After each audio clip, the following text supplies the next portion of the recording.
Assalamualaikum warahmatullahi wabarakatuh. Bismillah, alhamdulillah, wassalatu wassalamu ala rasulillah, amma ba'd.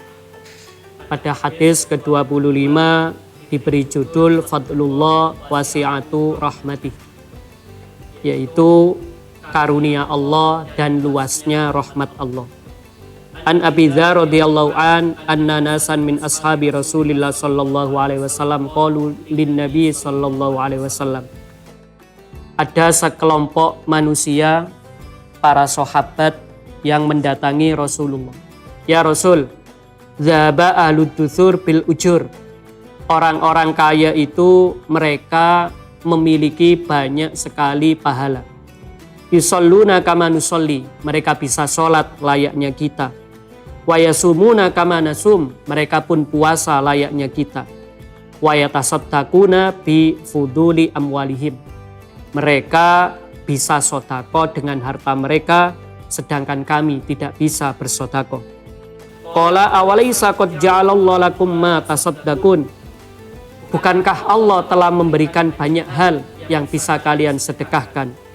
Innalakum bikulli tasbihatin sodakoh, setiap bacaan tasbih adalah sodakoh. Wa kulli takbiratin sodakoh, setiap takbir adalah sodakoh. Wa kulli tahmidatin sodakoh, setiap bacaan alhamdulillah adalah sodakoh.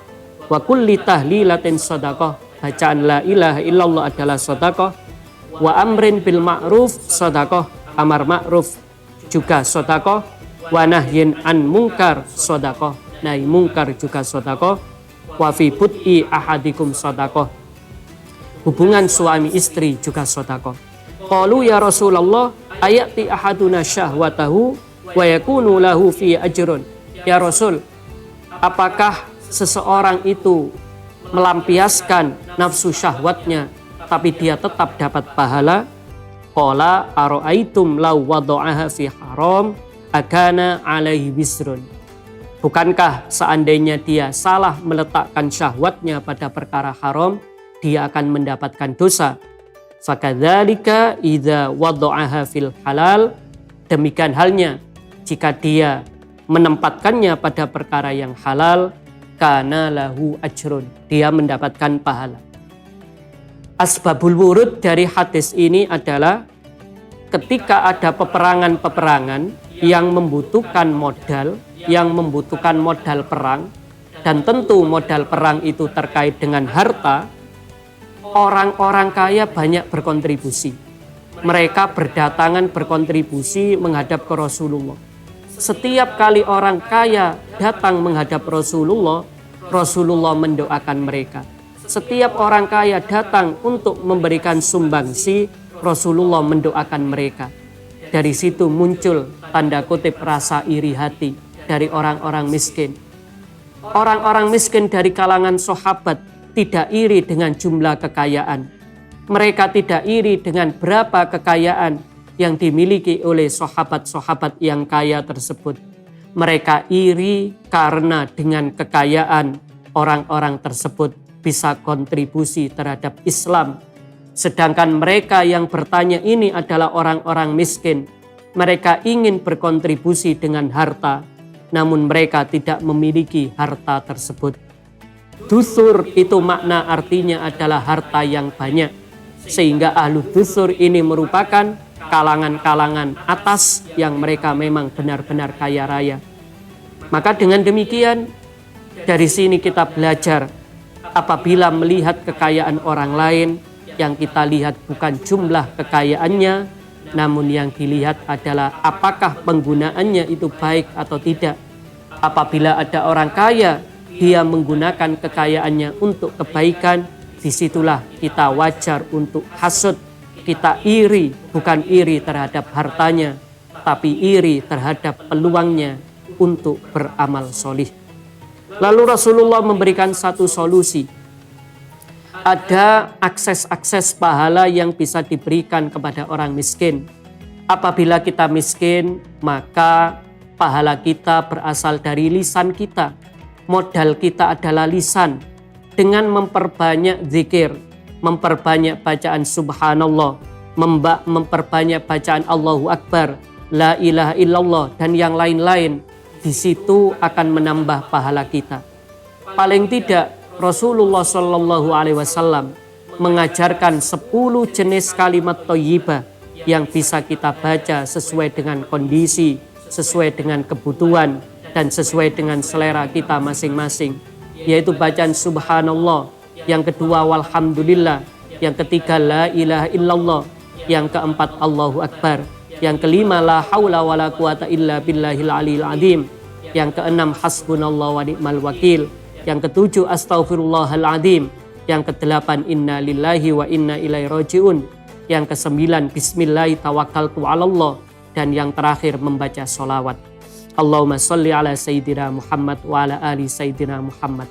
Maka zikir-zikir inilah yang akan menjadi koleksi pahala kita apabila kita terkendala berbuat baik dengan melalui harta. Lalu yang lain, kita juga bisa berkontribusi dengan ilmu kita. Seberapa banyak ilmu yang kita peroleh. Dalam hadis dikatakan, balighu anni walau ayah. Seandainya pun kita hanya memiliki 1-2 kata mutiara, 1-2 ilmu, kita bisa menyampaikan kepada siapapun. Karena amar ma'ruf, mengajak orang berbuat baik, nahi mungkar, melarang orang berbuat buruk, itu semua merupakan bagian dari amal soleh.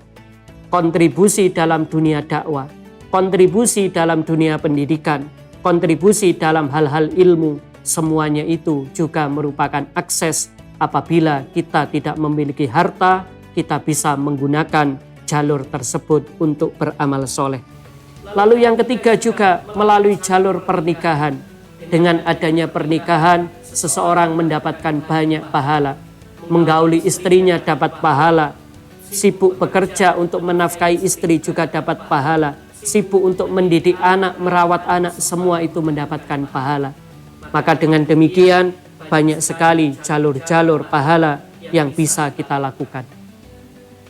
Kemudian selepas itu orang-orang kaya itu mendengar hadis ini, maka orang-orang kaya itu pun akhirnya juga menambah jumlah zikir mereka. Akhirnya setelah menjumpai ternyata orang-orang kaya bukan hanya rajin sodako, sekarang mereka rajin zikir, rajin amar ma'ruf nahi mungkar, dan mereka juga melakukan kebaikan-kebaikan. Kembali orang-orang miskin tadi datang kepada Rasulullah, ya Rasul, mereka mengalahkanku lagi. Bagaimana solusi dari Rasulullah Shallallahu Alaihi Wasallam? Rasulullah bersabda bahwasanya dzalika fadlullah yu'ti may yasha. Apabila ada orang kaya, dia itu rutin sedekah, rutin melakukan kebaikan dengan hartanya, namun pada saat yang sama mereka rajin ibadah, maka ini sesuatu yang spesial, rahmat Allah yang spesial, yang kita tidak bisa menirunya.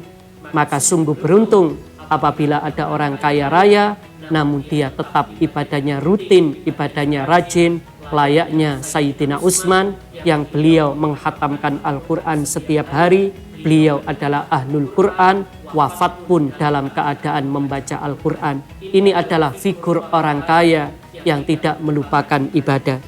Dan sebagai penutup dari hadis ini adalah, apabila ada orang kaya kok sudah melakukan kebaikan-kebaikan, sedangkan kita miskin, maka yang bisa kita lakukan adalah bersaing dari segi zikirnya. Kalau orang kaya zikirnya 5 menit, kita nambah menjadi 10 menit. Kalau orang kaya itu menghatamkan 1 juz, maka kita 1 juz, membaca Al-Quran 1 juz, maka kita membaca 2 juz. Intinya kita bisa melawan kehebatan orang-orang kaya yang soleh tersebut dengan cara memperbanyak amal ibadah kita. Sehingga dengan demikian terciptalah apa yang disebut Al-Quran, faliyatana fasil mutanafisun.